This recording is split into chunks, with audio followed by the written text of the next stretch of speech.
പ്രിയപ്പെട്ട ശ്രീ സാനു, കഴിഞ്ഞ 8 ദിവസങ്ങളായി ഇവിടെ നടന്നു വരുന്ന ഈ മഹത്തായ പ്രദർശനത്തിൻ്റെ സംഘാടകർ പ്രിയപ്പെട്ട ശ്രീ PN ഗോപികൃഷ്ണൻ, ശ്രീ മുരളി ചിരോത്ത്, ശ്രീ സുധീഷ്, മറ്റ് പ്രിയപ്പെട്ട സഹോദരങ്ങളെ,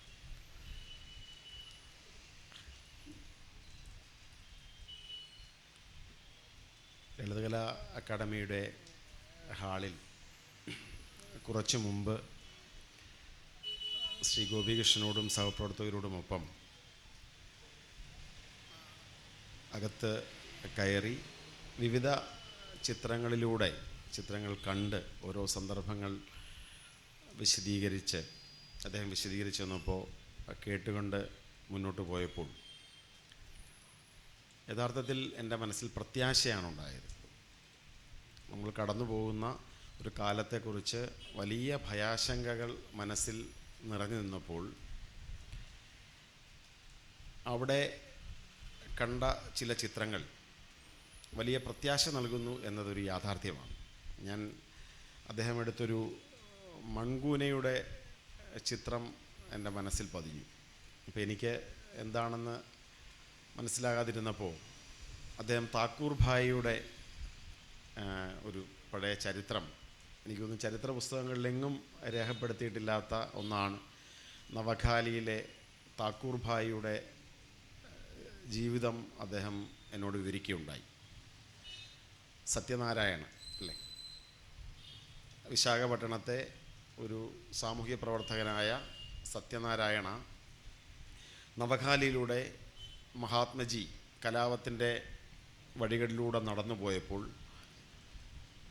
അദ്ദേഹത്തിൽ എത്തിച്ചേർന്ന മനുഷ്യനാണ്, അദ്ദേഹത്തിൻ്റെ അനുയായിയാണ്. നവഖലിയിൽ നിന്ന് തിരിച്ച് അടുത്ത ബീഹാറിലേക്ക് പോകുന്നതിന് മുൻപ് ഗാന്ധിജി അദ്ദേഹത്തോട് പറഞ്ഞു, നവഖലിയിൽ തുടരണം, നിൻ്റെ പ്രവർത്തനങ്ങളുടെ ഭൂമി ഇതാണ്. നവഖലി നമുക്കറിയാം, ഇന്ത്യാ ചരിത്രത്തിലെ ഒരു രക്തരൂക്ഷിതമായ ഏറ്റവും ബീഭത്സമായ ഒരു ഏടാണ്.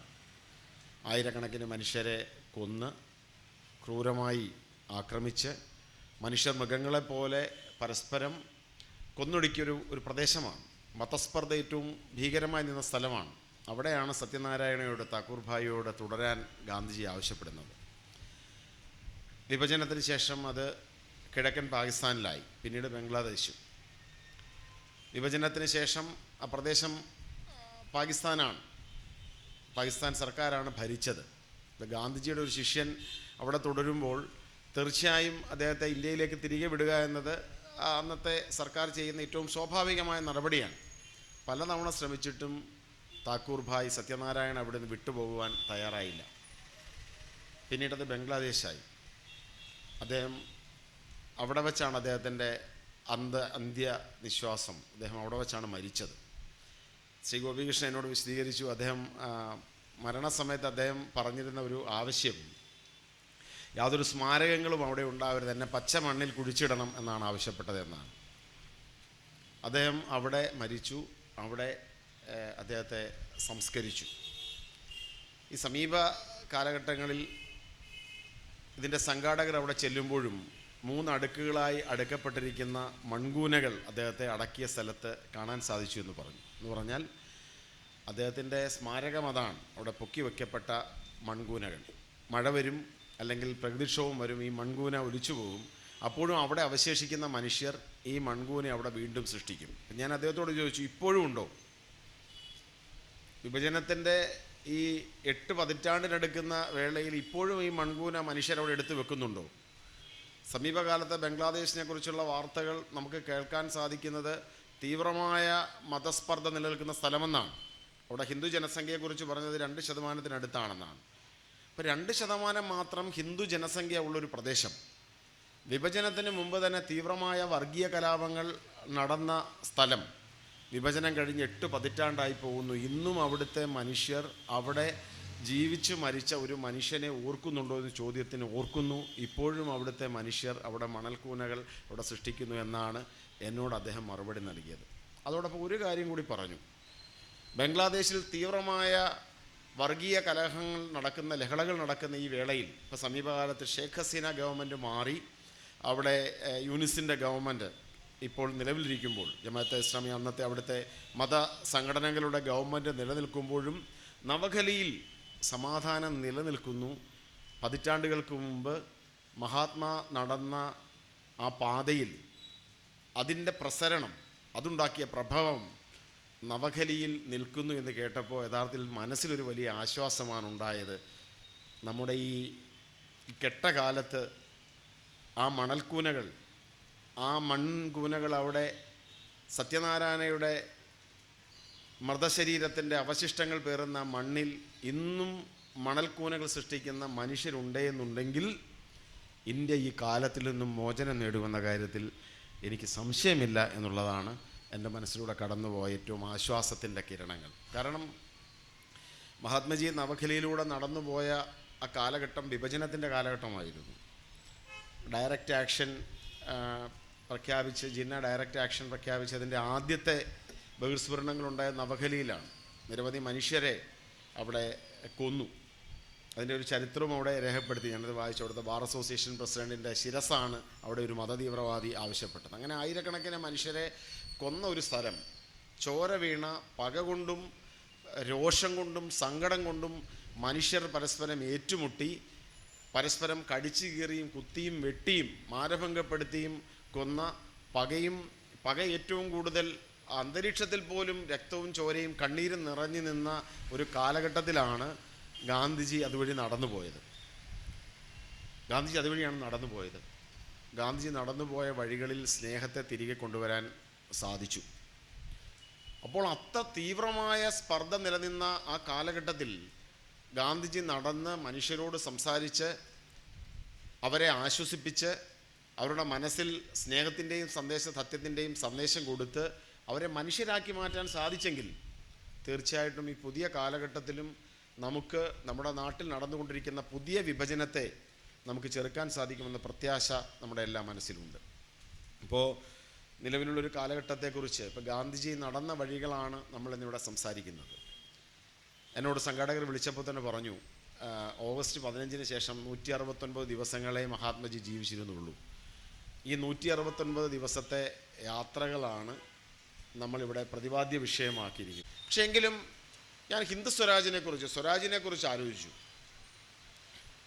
ഇപ്പം കുറച്ചു മുമ്പ് ഞങ്ങൾ സംസാരിച്ച സമയത്ത്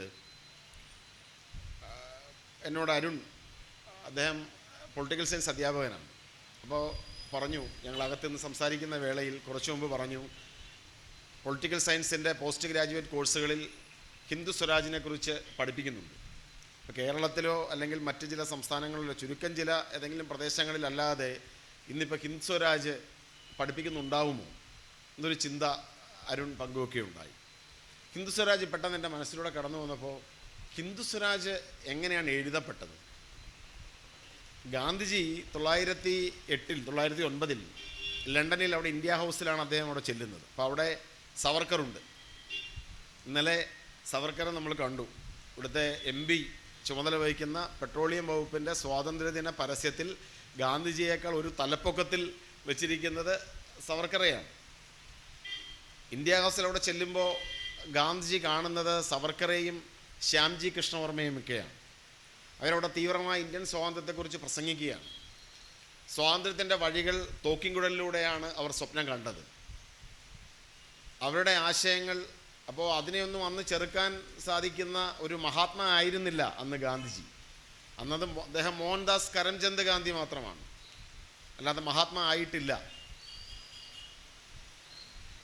സവർക്കറിൻ്റെ വാക്കുകൾ, ശ്യാംജി കൃഷ്ണവർമ്മയുടെ വാക്കുകൾ, അവിടെ കൂടിയ റവല്യൂഷണറി ഇന്ത്യൻസ്, അങ്ങനെയാണ് അദ്ദേഹം ഗാന്ധി തന്നെ വിശേഷിപ്പിക്കുന്നത്. അങ്ങനെയാണ് ഇന്ത്യൻ റവല്യൂഷണറീസ് എന്നാണ് പറയുന്നത്.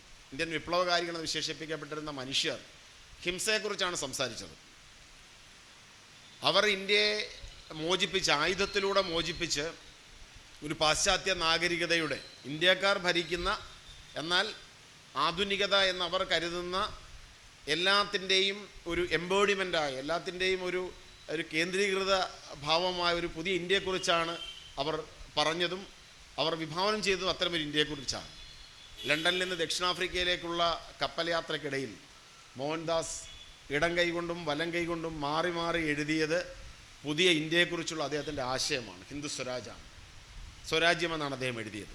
ആ സ്വരാജ്യം ഒരു രാഷ്ട്രീയ സ്വാതന്ത്ര്യത്തെ മുൻനിർത്തിയ ഒരു സ്വരാജ്യമായിരുന്നില്ല. അതിലൊരു വ്യക്തി ഉണ്ടായിരുന്നു. ഒരു വ്യക്തിയുടെ ആത്മനിയന്ത്രണവും ഒരു വ്യക്തി എത്തിച്ചേരേണ്ട സാക്ഷാത്കാരവും അങ്ങനെ എൻലൈറ്റൻഡായി മാറുന്ന, ഒരു പ്രബുദ്ധനായി മാറുന്ന ഒരു മനുഷ്യൻ സൃഷ്ടിക്കുന്ന സമൂഹവും ഒരു രാഷ്ട്രം പോലും അതിലുണ്ടായിരുന്നു എന്ന് എനിക്ക് സംശയമാണ്. കാരണം ഗാന്ധിജിയുടെ ചിന്തകളിലൂടെയും ഗാന്ധിജിയുടെ വാക്കുകളിലൂടെയും കടന്നു പോകുമ്പോൾ ഏതെങ്കിലും ഒരു രാഷ്ട്രത്തിൻ്റെ അതിരുകൾക്കുള്ളിൽ നിൽക്കുന്ന ഒരു സമൂഹത്തെ ആയിരുന്നില്ല അദ്ദേഹം കണ്ടത്. അദ്ദേഹം കണ്ടത് സമ്പൂർണ്ണനായ ഒരു മനുഷ്യനെ, ആത്മനിയന്ത്രണം നേടിയെടുത്ത, സ്വരാജ്യം കണ്ടെത്തിയ ഒരു മനുഷ്യനെയും സമൂഹത്തെയുമായിരുന്നു അന്ന് ഗാന്ധിജി സ്വപ്നം കണ്ടത്. ആ സ്വരാജിൽ, ഹിന്ദു സ്വരാജിൽ അദ്ദേഹം ഭാവി സമൂഹത്തെക്കുറിച്ച് സ്വപ്നം കാണുന്നുണ്ട്. ആ സ്വരാജിൽ അദ്ദേഹം ഹിന്ദു മുസ്ലിം ഐക്യത്തെക്കുറിച്ച് പറയുന്നുണ്ട്.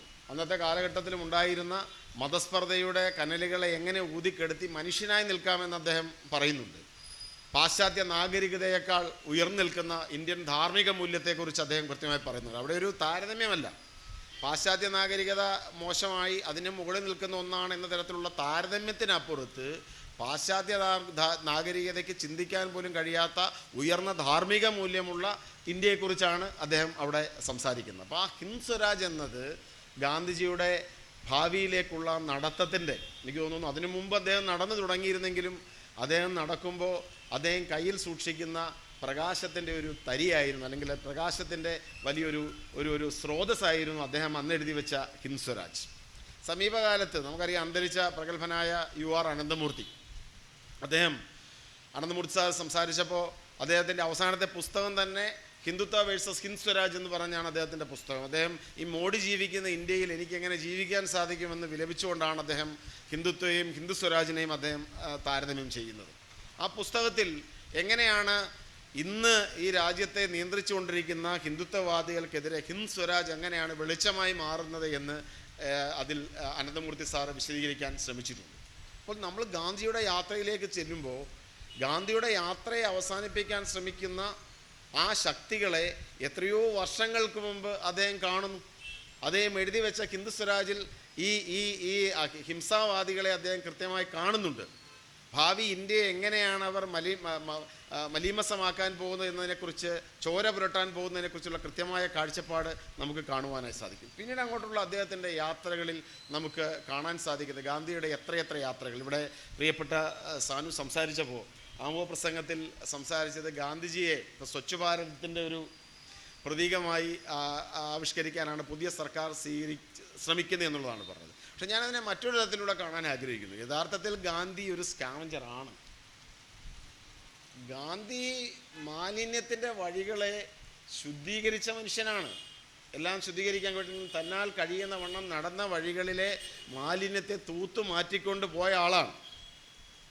ഇവരതിനെ പ്രതീകാത്മകമായി ഗാന്ധിജിയുടെ മറ്റെല്ലാ വശങ്ങളെയും ഒഴിവാക്കിക്കൊണ്ട് ഇതിനെ ഒരു സ്വച്ഛ് ഭാരത് പ്രതീകമാക്കി മാറ്റാൻ ശ്രമിക്കുമെങ്കിലും അതിലെ ആ ആശയം, ഗാന്ധി മാലിന്യങ്ങളെ മാറ്റിപ്പോയ ആളാണ് എന്നത് ഒരു യാഥാർത്ഥ്യമാണ്. ഏതൊക്കെ മാലിന്യങ്ങൾ? ഇന്ത്യൻ സമൂഹത്തെ തന്നെ നമുക്ക് ഗാന്ധിജിയുടെ ഒരു ട്രാൻസ്ഫോർമേഷൻ, ഗാന്ധിജിയുടെ മാറ്റം നമ്മുടെ മനസ്സിലുണ്ട്. 1924-25 കാലഘട്ടത്തിൽ കേരളത്തിലേക്ക് വന്ന ഗാന്ധി വർണ്ണാശ്രമധർമ്മം ശരിയാണെന്ന് വിശ്വസിച്ചിരുന്ന ഒരാളാണ്. വർണ്ണാശ്രമം എന്നത് ഒരു തൊഴിൽ വിഭജനമാണ്. ഇന്ത്യൻ സമൂഹത്തിലെ വർഷങ്ങളായി നിലനിർത്തുന്ന തൊഴിൽ വിഭജനത്തിൻ്റെ ഭാഗമാണ് വർണ്ണാശ്രമമെന്നും അതിലെ അയിത്തം ഉൾപ്പെടെയുള്ള കാര്യങ്ങൾ പിന്നീട് കൂട്ടിച്ചേർക്കപ്പെട്ടതായതുകൊണ്ട് തന്നെ ജാതി എന്നത് തെറ്റല്ല, പക്ഷെ ജാതിയുടെ പേരിൽ വരുന്നുകൊണ്ടിരിക്കുന്ന അയിത്തവും മറ്റു തരത്തിലുള്ള അനാചാരങ്ങളുമാണ് തെറ്റെന്ന് വിശ്വസിച്ച ആളായിരുന്നു ഗാന്ധി. ഇവിടെ വന്ന് നാരായണ ഗുരുവുമായും അല്ലെങ്കിൽ മറ്റ് വിവിധ വ്യക്തിത്വങ്ങളുമായി കൂടിക്കാഴ്ച നടത്തുമ്പോൾ അദ്ദേഹത്തിനുണ്ടാവുന്ന മാറ്റങ്ങൾ നമുക്ക് മനസ്സിലാക്കുവാനായി സാധിക്കും. ഇന്ത്യൻ തുരുത്തി മനയിൽ, വൈക്കത്തെ ഇന്ത്യൻ തുരുത്തി മനയിൽ അവിടെ എത്തിച്ചേരുമ്പോൾ അവിടുത്തെ നമ്പൂതിരിപ്പാട് അകറ്റി നിർത്തപ്പെടുന്ന മനുഷ്യരെക്കുറിച്ച് പറയുന്നത് അവരുടെ പൂർവജന്മ കർമ്മഫലമാണെന്നാണ്. പൂർവജന്മ കർമ്മഫലമാണ്. ഒരു കൊലപാതകി അകറ്റി നിർത്തുന്നതിനേക്കാൾ, ഒരു മോഷ്ടാവിനെ അകറ്റി നിർത്തുന്നതിനേക്കാൾ ഞങ്ങൾ ഈ മനുഷ്യരെ അകറ്റി നിർത്തും. കാരണം അത് അവരുടെ പാപമോചനത്തിനായി അവർക്ക് കൊടുക്കേണ്ട ശിക്ഷയാണ്, അല്ലെങ്കിൽ അത് ഞങ്ങളുടെ കടമയാണെന്ന് വിശ്വസിക്കുന്നിടത്ത് അദ്ദേഹം പറഞ്ഞു വെക്കുന്നുണ്ട്, ഇത് ജനറൽ ഡയറിനേക്കാൾ ക്രൂരമാണല്ലോ നിങ്ങളുടെ ചിന്താ പദ്ധതി എന്നാണ് അദ്ദേഹം പറഞ്ഞു വെക്കുന്നത്.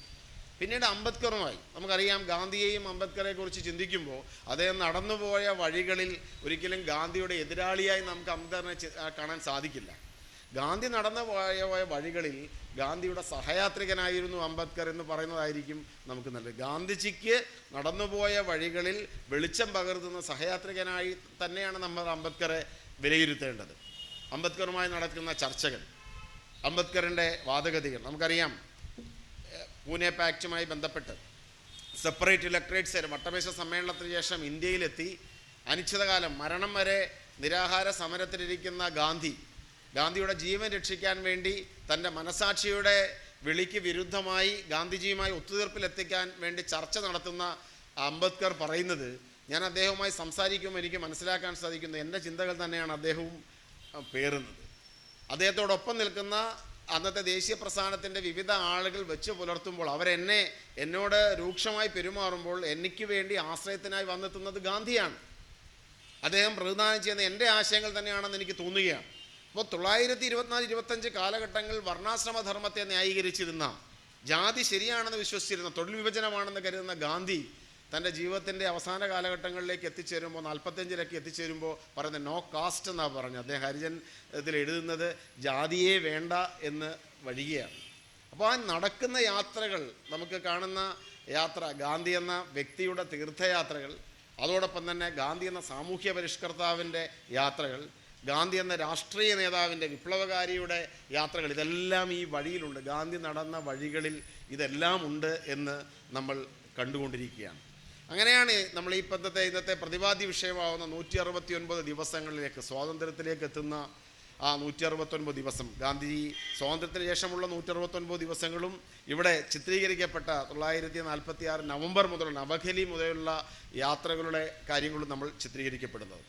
നവഖലിയിലൂടെ നടന്ന് മനുഷ്യരുടെ മുറിവുകളെ ഉണക്കി ആശ്വസിപ്പിച്ച് അവിടെ നിന്നും ബീഹാറിലെ കൂട്ടക്കൊല നടക്കുന്ന പ്രദേശങ്ങളിലേക്ക് ഇവിടെ ചെല്ലുമ്പോൾ നമുക്ക് ആ ചിത്ര പ്രദർശനത്തിൽ കാണാൻ സാധിക്കുന്നുണ്ട്.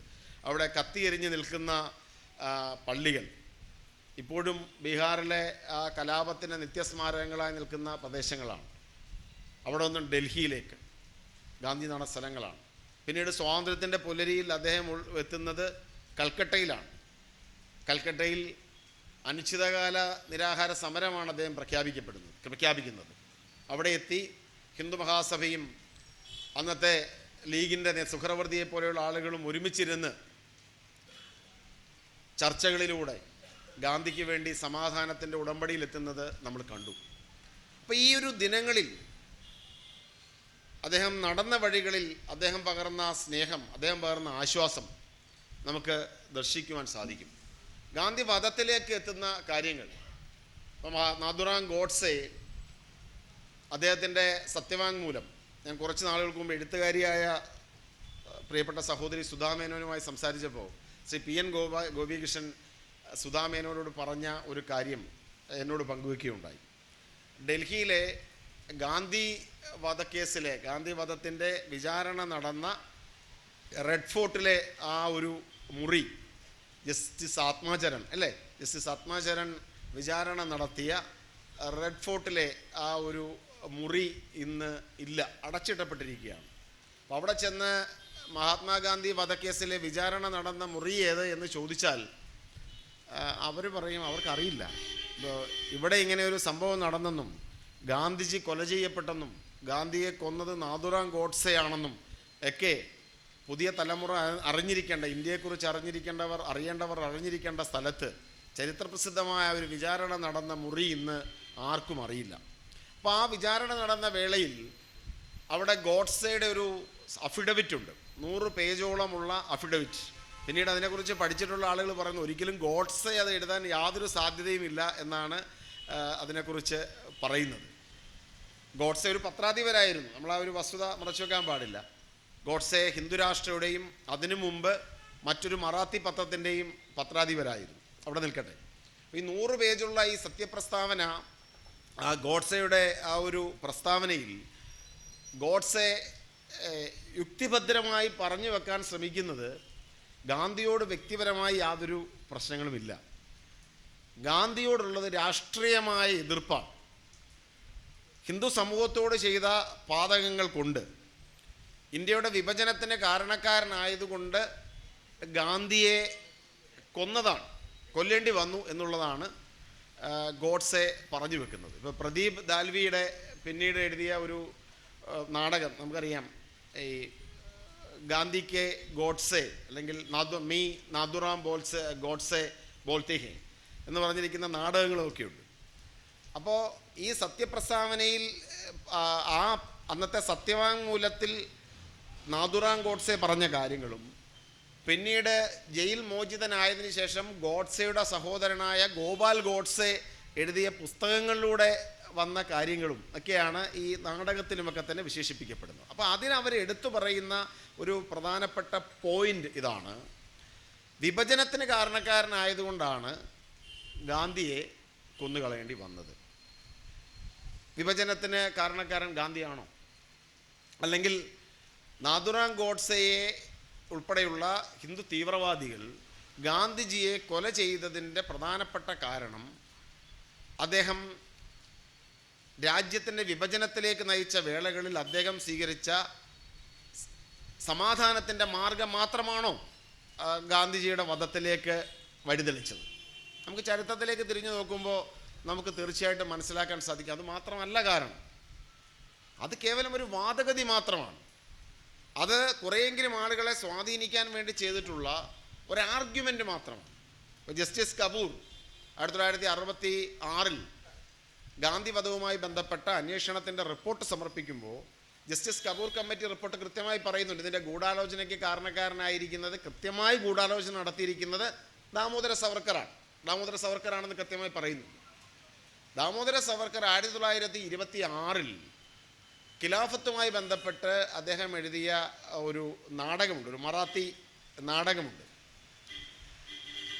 നാം എന്തുകൊണ്ട് ജാഗരൂകരായി ഇരിക്കണം എന്നുള്ളതാണ് അതിൻ്റെ ഒരു മലയാളം വിവർത്തനം. അതാണ് മ്യാൻകി ത്യാച്ചെ, അങ്ങനെയാണ് അല്ലേ? അങ്ങനെയാണ് ആ ഒരു മലായ്ക്കി ത്യാച്ചെ, അങ്ങനെയാണ് മലായ്ക്കെ ത്യാച്ചെ, മറാത്തി നാടകമാണ്. അപ്പോൾ അതിൽ തന്നെ ഗാന്ധിജിയെ ചിത്രീകരിക്കുന്ന ഒരു ഒറ്റുകാരനായിട്ടാണ്. അതിലെ നന്ദി എന്ന് പറയുന്ന കഥാപാത്രം ഒരു ഒറ്റുകാരനാണ്.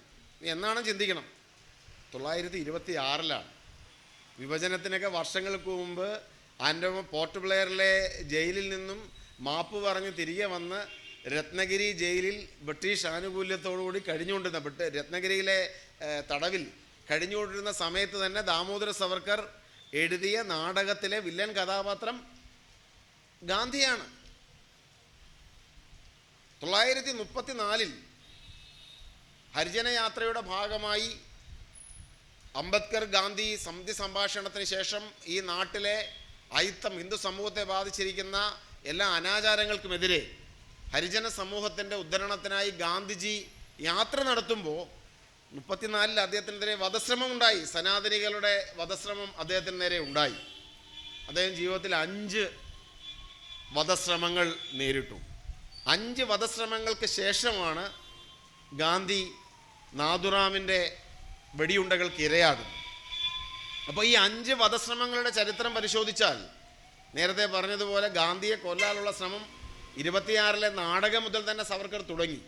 34 ക്ഷേത്രങ്ങൾ ഹരിജനങ്ങൾക്ക് വേണ്ടി തുറന്നു കൊടുക്കണം, അയിത്തം ഇല്ലാതാക്കണം എന്ന് പറഞ്ഞപ്പോൾ ഇന്നത്തെ സനാതനികളുടെ മുൻഗാമികൾ, ഇന്നത്തെ സംഘപരിവാറിൻ്റെ മുൻഗാമികൾ അദ്ദേഹത്തെ കൊല്ലാൻ ശ്രമിച്ചു. ഇവിടെ തന്നെ കേരളത്തിൽ തന്നെ അദ്ദേഹം എത്തിയപ്പോൾ കോഴിക്കോട്ട് പാലിയത്തച്ഛൻ്റെ നേതൃത്വത്തിൽ അദ്ദേഹം പ്രസംഗിച്ചു കൊണ്ടിരുന്ന വേദിക്ക് തീയിട്ടു. ആ വേദി തകർത്ത് കളഞ്ഞു. കേരളത്തിൽ വന്നപ്പോഴുള്ള കാര്യമാണ് ഞാൻ പറഞ്ഞത്. കേരളത്തിൽ വെച്ച് പോലും അദ്ദേഹം ആക്രമിക്കപ്പെട്ടു. അപ്പോൾ കേവലം വിഭജനം മാത്രമായിരുന്നോ അദ്ദേഹത്തെ വധിക്കുന്നതിലേക്ക് കാര്യങ്ങൾ എത്തിച്ചത്? അല്ലെങ്കിൽ കലാപം നടന്ന നവഖലിയിലും ബീഹാറിലും ഡൽഹിയിലും കൽക്കട്ടയിലും സഞ്ചരിച്ചത് കൊണ്ടും അതുകൊണ്ട് ഹിന്ദു സമൂഹത്തിനുണ്ടായ രോഷമാണോ ഗാന്ധിജിയെ കൊല്ലുന്നതിലേക്ക് കലാശിച്ചത്? അതിന് എത്രയോ മുമ്പ് അദ്ദേഹത്തെ കൊല്ലാനുള്ള ശ്രമങ്ങൾ തുടർന്നിരുന്നു. അപ്പോൾ പ്രശ്നം അദ്ദേഹത്തിൻ്റെ ആശയങ്ങളാണ്. അത് കേവലം രാഷ്ട്രത്തിൽ ഒതുങ്ങി നിൽക്കുന്നതല്ല. സമൂഹത്തെക്കുറിച്ചുള്ള അദ്ദേഹത്തിൻ്റെ ആശയങ്ങൾ, മനുഷ്യനെക്കുറിച്ചുള്ള അദ്ദേഹത്തിൻ്റെ ആശയങ്ങൾ, ഇന്ത്യയെക്കുറിച്ചുള്ള അദ്ദേഹത്തിൻ്റെ ആശയങ്ങൾ, ഇതൊക്കെ തന്നെ ആയിരുന്നു പ്രശ്നം. സവർക്കർ ഉൾപ്പെടെയുള്ള ആളുകൾ ഇന്ത്യ വിഭജനത്തിനെതിരായിരുന്നോ? നമുക്ക് അതിൻ്റെ ചരിത്രത്തിലൂടെ കടന്നുപോയാലും മനസ്സിലാക്കാൻ സാധിക്കും. 1937 ഹിന്ദു മഹാസഭയുടെ അഹമ്മദാബാദ് യോഗത്തിൽ സവർക്കറുടെ പ്രസംഗം ഇന്ത്യയിൽ 2 സംസ്കാരങ്ങളുണ്ടെന്നാണ്, 2 രാജ്യങ്ങൾ, 2 ദേശങ്ങൾ ഈ രാജ്യത്തുണ്ടെന്നാണ്, 2 നേഷൻസ് എന്നാണ് അദ്ദേഹം പ്രസംഗിച്ചത്. 2 രാജ്യങ്ങളുണ്ട് എന്ന് പറയുക മാത്രമല്ല അതിനെ പിന്തുണച്ച ആളാണ്. പുന്നപ്രവേലാറിൻ്റെ രേഖകളിലൂടെ കടന്നു പോകുമ്പോൾ CP രാമസ്വാമി അയ്യർ സ്വതന്ത്ര തിരുവിതാംകൂർ വാദം പ്രഖ്യാപിച്ച സമയത്ത്, അദ്ദേഹത്തെ സ്വതന്ത്ര തിരുവിതാംകൂർ പ്രഖ്യാപിക്കുന്ന സമയത്ത് 2 പ്രധാനപ്പെട്ട സംഘടനകളുടെ കത്തുകളാണ് അദ്ദേഹത്തിന് ലഭിച്ചത്. ഒന്ന് മുഹമ്മദ് അലി ജിന്നയുടേതാണ്. കാരണം ജിന്നയ്ക്ക് സന്തോഷമായി നാട്ടുരാജ്യങ്ങളെല്ലാം തന്നെ ഇത്തരത്തിൽ സ്വാതന്ത്ര്യ പ്രഖ്യാപനം നടത്തുന്നത്, ബ്രിട്ടീഷ് ഇന്ത്യയിലെ നാട്ടുരാജ്യങ്ങൾ സ്വാതന്ത്ര്യ പ്രഖ്യാപനം നടത്തുമ്പോൾ അദ്ദേഹത്തിൻ്റെ പാകിസ്ഥാൻ വാദത്തിന് കൂടുതൽ ബലം കിട്ടുകയാണ്. ഇന്ത്യയിൽ തന്നെ വിഭജിച്ച് ഇന്ത്യ ഒരു ഇസ്ലാമിക രാഷ്ട്രം ഉണ്ടാക്കണമെന്ന് പറയുന്നതിന് ഒരു ന്യായീകരണം ലഭിക്കുകയാണ്. കാരണം ഇന്ത്യയുടെ തന്നെ അല്ലെങ്കിൽ ബ്രിട്ടീഷ് ഇന്ത്യയുടെ ഭാഗമായി നിൽക്കുന്ന നാട്ടുരാജ്യങ്ങളിൽ ഒരു രാജ്യം, തിരുവിതാംകൂർ എന്ന് പറയുന്ന ഒരു രാജ്യം ഹിന്ദു രാജ്യമായി പ്രഖ്യാപിക്കുകയാണ്. അപ്പോൾ അതിനെ പിന്തുണച്ചുകൊണ്ട് മുഹമ്മദ് അലി ജിന്ന കത്തെഴുതി. 2ാമത്തെ കത്ത് ഹിന്ദു മഹാസഭയുടെ നേതാവായിരുന്ന ദാമോദര സവർക്കറിൻ്റേതാണ്. ദാമോദര സവർക്കർ എഴുതിയിരിക്കുന്ന കത്ത് ഇങ്ങനെയാണ് പറയുന്നത്. സവർക്കർ പറയുന്നു, ജുനഗഡും ഹൈദരാബാദുമെല്ലാം അവിടുത്തെ മുസ്ലിം ഭൂരിപക്ഷ പ്രദേശങ്ങൾ സ്വതന്ത്ര രാഷ്ട്രങ്ങളായി പ്രഖ്യാപിക്കുമ്പോൾ തിരുവിതാംകൂറിൽ, ഈ തെക്ക് തിരുവിതാംകൂർ ഒരു ഹിന്ദു രാഷ്ട്രം സ്വയമേവ പ്രഖ്യാപിക്കുന്നത് എനിക്ക് സന്തോഷം പകരുന്നു. അഖണ്ഡ ഭാരതത്തിന് വേണ്ടി പറയുന്ന ആളുകളുടെ അതിൻ്റെ പിതൃഭൂമിയെക്കുറിച്ച്, സിന്ധുവിൻ്റെ ഐക്യ സിന്ധുവിനെക്കുറിച്ച് സംസാരിക്കുന്ന, സപ്തസിന്ധുവിനെക്കുറിച്ചൊക്കെ സംസാരിക്കുന്ന, പിതൃഭൂമിയെക്കുറിച്ചും പുണ്യഭൂമിയെക്കുറിച്ച് പറഞ്ഞിരിക്കുന്ന ആളാണ് ഈ കന്യാകുമാരിയുടെ ഭാഗമായിരിക്കുന്ന ദക്ഷിണ ഇന്ത്യയുടെ ഈ മുനമ്പത്ത് നിൽക്കുന്ന ഈ തിരുവിതാംകൂർ സ്വതന്ത്ര രാഷ്ട്രമായി, ഒരു ഹിന്ദു രാഷ്ട്രമായി പ്രഖ്യാപിച്ചുകൊണ്ട് CP രാമസ്വാമി അയ്യർ തീരുമാനമെടുക്കുമ്പോൾ, തിരുവിതാംകൂർ രാജാക്കന്മാർ തീരുമാനമെടുക്കുമ്പോൾ അതിനെ അഭിനന്ദിച്ചുകൊണ്ട് കത്തെഴുതിയത്. അപ്പോൾ അദ്ദേഹത്തിൻ്റെ പ്രശ്നം അഖണ്ഡ ഭാരതമൊന്നും ആയിരുന്നില്ല. പാകിസ്ഥാൻ രൂപീകരിക്കപ്പെടുന്നതിൽ ജിന്നയോളം സന്തോഷമുള്ള ആളുകൾ തന്നെയായിരുന്നു സവർക്കറും അദ്ദേഹത്തിൻ്റെ അനുയായികളും. അവരെ സംബന്ധിച്ച് ഇവിടെ ഒരു മതരാഷ്ട്രം രൂപീകരിക്കപ്പെടണമെന്നുള്ളത് മാത്രമേ ഉണ്ടായിരുന്നുള്ളൂ. അപ്പുറത്തൊരു ഇസ്ലാമിക രാഷ്ട്രം ഉണ്ടാവട്ടെ, അത് ഹിന്ദു രാഷ്ട്രത്തിൻ്റെ ന്യായീകരണമായി മാറുമെന്നാണ് കരുതിയത്. 3ാമതൊരു കത്ത് CP രാമസ്വാമി അയ്യരാണ് എഴുതിയത്. CP രാമസ്വാമി അയ്യർ ബിർളയ്ക്കാണ് കത്തെഴുതിയത്. ബിർളയ്ക്ക് എഴുതിയ കത്തിനകത്ത് പറഞ്ഞിരിക്കുന്നത്, ഇന്ത്യയിലെ അങ്ങേപ്പോലെയുള്ള പ്രമുഖ വ്യക്തിത്വങ്ങൾ ഇത്തരം ഹിന്ദു രാഷ്ട്രങ്ങൾ രൂപീകരിക്കപ്പെടുമ്പോൾ ആ ഹിന്ദുരാഷ്ട്ര രൂപീകരണത്തെ പിന്തുണയ്ക്കണം. അങ്ങേപ്പോലുള്ള ആളുകൾ തിരുവിതാംകൂർ ഒരു ഹിന്ദു രാഷ്ട്രമായി നിലനിൽക്കുന്നതിൽ അഭിമാനിക്കണമെന്നാണ് ബിർളയ്ക്ക് രാമസ്വാമി അയ്യർ കത്തെഴുതിയത്. 24 ദിവസം കഴിഞ്ഞപ്പോൾ അദ്ദേഹത്തിനൂടെ മൂക്ക് മുറിഞ്ഞു പോകേണ്ടി വന്നു എന്നുള്ളത് നമ്മുടെ ചരിത്രത്തിൻ്റെ ഭാഗമായി നിൽക്കുന്നു. അപ്പം ഞാനിവിടെ പറഞ്ഞ ഒരു പ്രധാനപ്പെട്ട പോയിന്റ്, നാഥുറാം ഗോഡ്സെ അല്ലെങ്കിൽ സവർക്കറിസ്റ്റുകൾ, ഇന്നത്തെ ഹിന്ദുത്വവാദികൾ ഗാന്ധിയെ കൊല്ലുന്നതിന് ഇന്ത്യയുടെ വിഭജനം ഒരു കാരണമായി എന്നുള്ള വാദഗതി തെറ്റാണ്. അവർ പ്രദാനം ചെയ്ത രാഷ്ട്രസങ്കല്പത്തിന് വിരുദ്ധമായിരുന്നു, അവരുടെ ഹിന്ദുത്വ ഇന്ത്യക്ക് വിരുദ്ധമായിരുന്നു ഗാന്ധിയുടെ ഹിന്ദ് സ്വരാജ് എന്നുള്ളതാണ് അവരുടെ പ്രശ്നം. അപ്പോൾ നമ്മളിന്ന് വർത്തമാനകാലത്തിൽ ഏറ്റവും കൂടുതൽ ചർച്ച ചെയ്യപ്പെടേണ്ടതും ആ വിഷയം തന്നെയാണ്. ഹിന്ദുത്വക്കെതിരെ ഹിന്ദ് സ്വരാജ് തന്നെയാണ്. ഗാന്ധി മുന്നോട്ട് വെച്ച വഴികൾ തന്നെയാണ് ഇന്നിവർ മുന്നോട്ട് വെക്കുന്ന ഹിന്ദുത്വയുടെ വഴികൾക്കെതിരായി നമുക്ക് മുന്നോട്ട് വെക്കാൻ കഴിയാവുന്ന ഏറ്റവും നല്ല പ്രതിരോധം. അവിടെ ഗാന്ധിജി ഒറ്റയ്ക്കല്ല, ഗാന്ധിക്കൊപ്പം അംബേദ്കറുണ്ട്, നെഹ്റുവുണ്ട്, പട്ടേലും ആസാദുമുണ്ട്. ദേശീയ പ്രസ്ഥാനം മുന്നോട്ട് വെച്ച മഹത്തായ ഐക്യത്തിൻ്റെ ആശയങ്ങളുണ്ട് എന്നത് തീർച്ചയായിട്ടും ഒരു യാഥാർത്ഥ്യം തന്നെയാണ്. അപ്പം നമുക്ക് ഈ വഴികളെ, ഗാന്ധി നടന്ന വഴികളിൽ കൃത്യമായി നമുക്ക് ഈ സൂചന, ഈ ചോരക്കറകളാണ് നമുക്ക് കാണുവാനായിട്ട് കൃത്യമായി നമുക്ക് സാധിക്കുന്നത്. കൃത്യമായി അദ്ദേഹത്തെ കൊന്നത് ആ ദീർഘകാല പദ്ധതികളുടെ ഭാഗമായിട്ട് തന്നെയാണ്. UR അനന്തമൂർത്തിക്ക് ഇവിടെ പറയേണ്ടി വന്നത് അതുകൊണ്ടാണ്. ഹിന്ദുത്വയ്ക്ക് ബദൽ ഹിന്ദു സ്വരാജ് ആണ് എന്നത് പറയേണ്ടി വന്നത് അതുകൊണ്ട് തന്നെയാണ്. മഹാത്മജിയുടെ വിവിധ ചിത്രങ്ങൾ, എന്നോട് ചിത്രങ്ങൾ കണ്ടപ്പോൾ അതിലെ ഒരു ചിത്രം, ഗാന്ധി നൂൽ നോക്കുന്നൊരു ചിത്രം അവിടെയുണ്ട്. വർഷങ്ങൾക്ക് മുമ്പ് പ്രശസ്ത അമേരിക്കൻ ഫോട്ടോഗ്രാഫറായിരുന്ന മാർഗരറ്റ് ബുർക്കെ വൈറ്റ് ആണ് ആ ചിത്രം എടുത്തത്. ഞാൻ എവിടെയോ വായിച്ച ഒരു കഥ എൻ്റെ മനസ്സിലൂടെ കടന്നുപോയി. ഈ മാർഗരറ്റ് ബുർക്കെ വൈറ്റ് ഈ ചിത്രമെടുക്കാൻ, ഗാന്ധിജിയുടെ ചിത്രമെടുക്കാൻ വേണ്ടി വന്നപ്പോൾ ഗാന്ധി പറഞ്ഞു ചിത്രം എടുക്കാൻ പറ്റില്ല. അദ്ദേഹത്തിൻ്റെ മഹാദേവ ദേശായി ആണ് എന്ന് എനിക്ക് തോന്നുന്നു, അത് പ്യാരയില്ലതാണോ എന്ന് ഓർക്കുന്നില്ല. ചിത്രമെടുക്കാൻ കഴിയില്ല എന്ന് പറഞ്ഞു. അപ്പോൾ അവർ ചോദിച്ചു എന്താ ചിത്രം എടുക്കണമെന്നുണ്ടെങ്കിൽ ആദ്യം എന്ത് ചെയ്യണം, നൂൽനൂൽപ്പ് പഠിക്കണം. അപ്പോൾ അവർ ചോദിച്ചു, ഞാൻ ചിത്രം എടുക്കുന്നതിനാണ് നൂൽനൂൽപ്പ് പഠിക്കുന്നത്. അതല്ല, നൂൽനൂൽപ്പ് പഠിച്ചെങ്കിൽ മാത്രമേ, അല്ലെങ്കിൽ ചർക്ക ഉപയോഗിക്കാൻ പഠിച്ചെങ്കിൽ മാത്രമേ നിങ്ങൾക്ക് ആ ചിത്രം എടുക്കാൻ സാധിക്കുകയുള്ളൂ. കാരണം ഗാന്ധിജി ഒരിക്കലും ഈ ചിത്രങ്ങൾക്ക് നിന്ന് കൊടുത്തിട്ടുള്ള ഒരാളല്ല. ഇപ്പോൾ അതിൻ്റെ ഒരു ചിത്രം, ഈ ഫോട്ടോഗ്രാഫ്സ് കണ്ടപ്പോൾ ഗാന്ധിജിയുടെ ചിത്രങ്ങളുടെ ഒരു ചരിത്രമുണ്ട്. ഗാന്ധിജിക്കൊരു ഒഫീഷ്യൽ ഫോട്ടോഗ്രാഫർ ഉണ്ടായിരുന്നു. ഒഫീഷ്യൽ ഫോട്ടോഗ്രാഫർ എന്ന് പറഞ്ഞാൽ ഗാന്ധിക്കൊപ്പം നടക്കുന്ന കനു ഗാന്ധി, അദ്ദേഹത്തിൻ്റെ പ്രഭപുത്രനായിരുന്ന കനു ഗാന്ധിയാണ് അദ്ദേഹത്തിന് വേണ്ടി ഈ ചിത്രങ്ങൾ എടുത്തുകൊണ്ടിരുന്ന ആൾ. അപ്പോൾ ഈ 1915 അദ്ദേഹം ഇന്ത്യ വന്നിറങ്ങിയപ്പോൾ തന്നെ ഈ ഫോട്ടോഗ്രാഫേഴ്സ് ഇങ്ങനെ വന്ന് ചിത്രമെടുക്കുന്ന കണ്ടപ്പോൾ, അല്ലെങ്കിൽ ഇതിനുവേണ്ടി പോസ് ചെയ്യുക എന്ന് പറഞ്ഞ് അദ്ദേഹത്തിന് ചിന്തിക്കാൻ പറ്റുന്നൊരു കാര്യം. അതുകൊണ്ട് ഈ ഫോട്ടോഗ്രാഫേഴ്സിനെ അദ്ദേഹം ഒരു യാന്ത്രിക സംസ്കാരത്തിൻ്റെ ആളുകളായിട്ടും അദ്ദേഹത്തിൻ്റെ പ്രവർത്തനങ്ങളെ തടസ്സപ്പെടുത്തുന്ന ആളായിട്ടും ഒക്കെയാണ് അദ്ദേഹം കരുതി. അതുകൊണ്ട് അദ്ദേഹം അങ്ങനെ ഒരു പോസ് ചെയ്യുന്ന ഒരു ആളായിരുന്നില്ല, കൃത്യമായി പോസ് ചെയ്യുന്ന ആളല്ല. അപ്പോൾ അതുകൊണ്ട് അദ്ദേഹത്തിൻ്റെ സെക്രട്ടറി പറഞ്ഞു, നിങ്ങൾക്ക് പോസ് ചെയ്ത് ഗാന്ധി ചിത്രമെടുക്കുമെന്ന് പറ്റില്ല, അദ്ദേഹം ചലനത്തിലായിരിക്കും, എപ്പോഴും അദ്ദേഹം മൂവ്മെൻറ്റിലാണ്. അപ്പോൾ അതുകൊണ്ട് നിങ്ങൾ നൂറ്റ് പഠിക്കുക, അതിനുശേഷം എന്ത് ചെയ്യാം, നമുക്ക് ഫോട്ടോ എടുക്കാമെന്ന് പറഞ്ഞു. നൂറ്റ് പഠിച്ചതിന് ശേഷമാണ് മാർഗരറ്റിന് ആ ഒരു ചിത്രം എടുക്കാൻ സാധിച്ചത് എന്നുള്ളതാണ് ചരിത്രം പറയുന്നത്. ഇപ്പോൾ ഗാന്ധിജിയുടെ മറ്റ് ചിത്രങ്ങൾ, ഗാന്ധിജി മരണമടഞ്ഞു കിടക്കുന്ന ചിത്രം, സാധാരണഗതിയിൽ എപ്പോഴും ഫോട്ടോഗ്രാഫർമാരുള്ള ആളാണ്. അപ്പോൾ ഈ കാർട്ടിയർ, നമുക്കറിയാം, പ്രശസ്തയായ ഫോട്ടോഗ്രാഫർ കാർട്ടിയർ അവരുടെ ഫുൾ നെയിം എൻ്റെ മനസ്സിൽ നിന്നും മാഞ്ഞുപോയി, മെഡലിൻ കാർട്ടിയർ എന്നാണെന്ന് എനിക്ക് തോന്നുന്നു. അപ്പോൾ കാർട്ടിയർ അന്ന് ഉച്ചയ്ക്ക് വരെ, വൈകുന്നേരം 4:45 വരെ അവരവിടെ ഉണ്ടായിരുന്നു. പക്ഷെ ഗാന്ധി വെടിയേറ്റ് മരിക്കുന്ന 5:17 ആ സമയത്ത് അവർ പുറത്തു പോയി, പിന്നീട് തിരിച്ചു വന്നിട്ടാണ് ചിത്രം എടുക്കുന്നത്. അപ്പോൾ ഗാന്ധിജിയുടെ ചിത്രം, അതായത് വെടിയേറ്റ് വീഴുന്ന ഗാന്ധിജിയുടെ ചിത്രം, സാധാരണഗതിയിൽ എപ്പോഴും ഫോട്ടോഗ്രാഫർമാരാൽ ചുറ്റപ്പെട്ട് നിൽക്കുന്ന, ഓരോ നിമിഷവും ഒപ്പിയെടുക്കപ്പെടുന്ന ഗാന്ധി തൻ്റെ വെടിയേറ്റ് കിടക്കുന്ന ആ രക്തമൊലിപ്പിച്ച ചിത്രം ചരിത്രത്തിന് നൽകാതെയാണ് ഗാന്ധി തൻ്റെ മുന്നോട്ടുള്ള യാത്ര തുടർന്നത്. ഗാന്ധി യാത്ര അവസാനിപ്പിച്ചു എന്ന് ഞാൻ പറയാൻ ആഗ്രഹിക്കുന്നില്ല. തൻ്റെ മുന്നോട്ടുള്ള യാത്ര തുടർന്നത് വെടിയേറ്റ് വീണ ആ ചിത്രം ലോകത്തിന് നൽകാതെയാണ്. ആ ഫോട്ടോ എടുക്കാൻ സാധിച്ചില്ല. ചിത്രങ്ങളെക്കുറിച്ച് കണ്ടപ്പോൾ എൻ്റെ മനസ്സിലൂടെ കടന്നുപോയൊരു കാര്യമാണ് ഞാൻ പറഞ്ഞത്. അതിനകത്ത് ഈ മാർഗരറ്റിനോട് പറഞ്ഞൊരു കാര്യം, ഗാന്ധിജി ഇവിടെ എല്ലാവരും ഗാന്ധിജിയെ നമ്മളെല്ലാം സ്മരിക്കുമ്പോൾ പറയുന്ന ഒരു പ്രധാനപ്പെട്ട, എൻ്റെ ജീവിതമാണ് എൻ്റെ സന്ദേശം എന്ന് ഗാന്ധിജിയുടെ വാക്കുകളെ നമ്മളെല്ലാവരും ഉപയോഗിക്കപ്പെടാറുണ്ട്. അത് എന്നാണ് പറഞ്ഞതെന്ന് ആലോചിക്കുമ്പോഴാണ് നമുക്കതിൽ ഒരു വളരെ അത്ഭുതം തോന്നുന്നത്. ഗാന്ധി ഇത് പറഞ്ഞത് 1947 സെപ്റ്റംബറിലാണ്. സ്വാതന്ത്ര്യമൊക്കെ കിട്ടി തൻ്റെ ജീവിതത്തിലെ ഒരു അവസാന ഘട്ടത്തിലേക്ക് അടുക്കുമ്പോൾ മാത്രമാണ് ഗാന്ധിജി പറയുന്നത്, എൻ്റെ ജീവിതമാണ് എൻ്റെ സന്ദേശം എന്നൊരു വാക്ക് അദ്ദേഹം പറയുന്നത് അപ്പോഴാണ്. എന്ന് പറഞ്ഞാൽ പ്രവൃത്തിയുടെ ശക്തി, ഗാന്ധി എന്ന് പറയുന്ന മനുഷ്യനെ രൂപപ്പെടുത്തിയത് തീർച്ചയായിട്ടും മുന്നോട്ടുള്ള യാത്ര അദ്ദേഹം കൊണ്ടുപോയത് സത്യത്തിൽ അധിഷ്ഠിതപ്പെടുത്തിയാണ്. പലപ്പോഴും രാഷ്ട്രീയ നേതാക്കന്മാരെക്കുറിച്ചും വ്യക്തികളുടെയും ഏറ്റവും വലിയ ക്വാളിറ്റി ആയിട്ട് നമ്മൾ പറയുന്നത് അവരൊരു വാക്ക് പറഞ്ഞാൽ വാക്കാണ് എന്നുള്ള ഒരു കാര്യമാണ്. ഒരു വാക്ക് പറഞ്ഞു പിന്നെ മാറ്റമില്ല എന്നുള്ളതാണ്.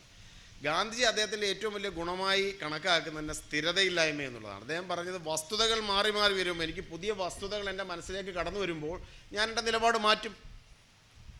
പുതിയ വസ്തുതകൾ കടന്നു വരുമ്പോൾ അതാണ് ശരിയെന്ന് തോന്നിക്കഴിഞ്ഞാൽ ഞാൻ എൻ്റെ നിലപാട് മാറ്റും.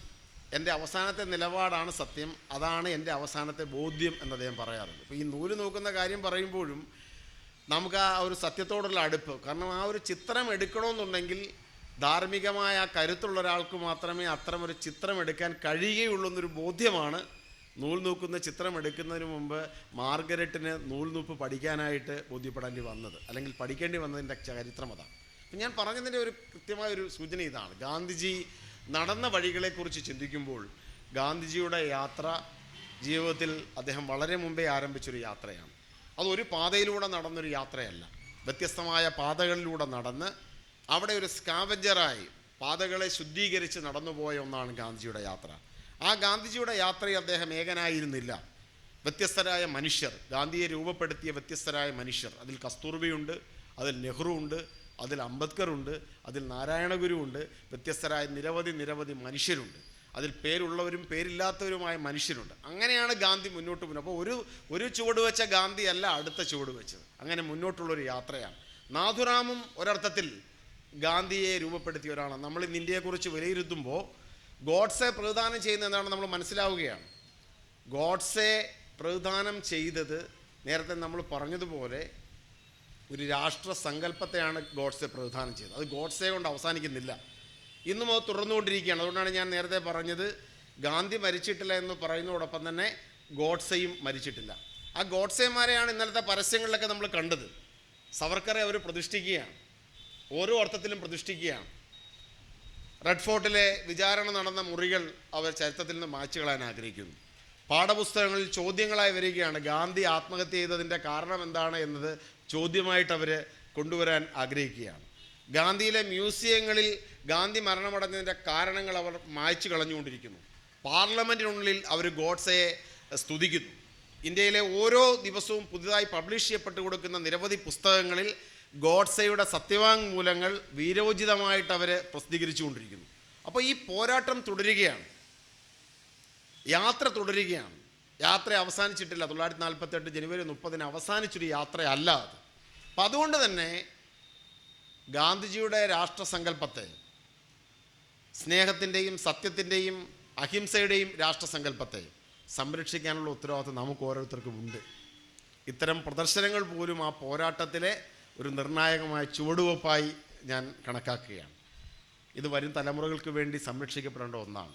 ഇതിലെ ഓരോ നിമിഷവും കണ്ടു പോകുന്ന ഓരോന്നും, അവിടെ താക്കൂർ ഭായിയുടെ ആ ബലി പീഠത്തിൽ അദ്ദേഹത്തിൻ്റെ മുകളിൽ വെച്ചിരിക്കുന്ന പച്ചമണ്ണുകൾ പ്രത്യാശയുടെ മൺകൂനകളാണ്.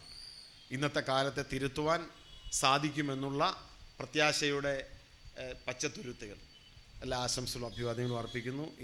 ഈ ഒരു നല്ല പ്രദർശനം സംഘടിപ്പിച്ച സംഘാടകരെ, അവരതിനായി എടുത്ത അധ്വാനത്തെ അഭിനന്ദിക്കുന്നു. നമസ്കാരം.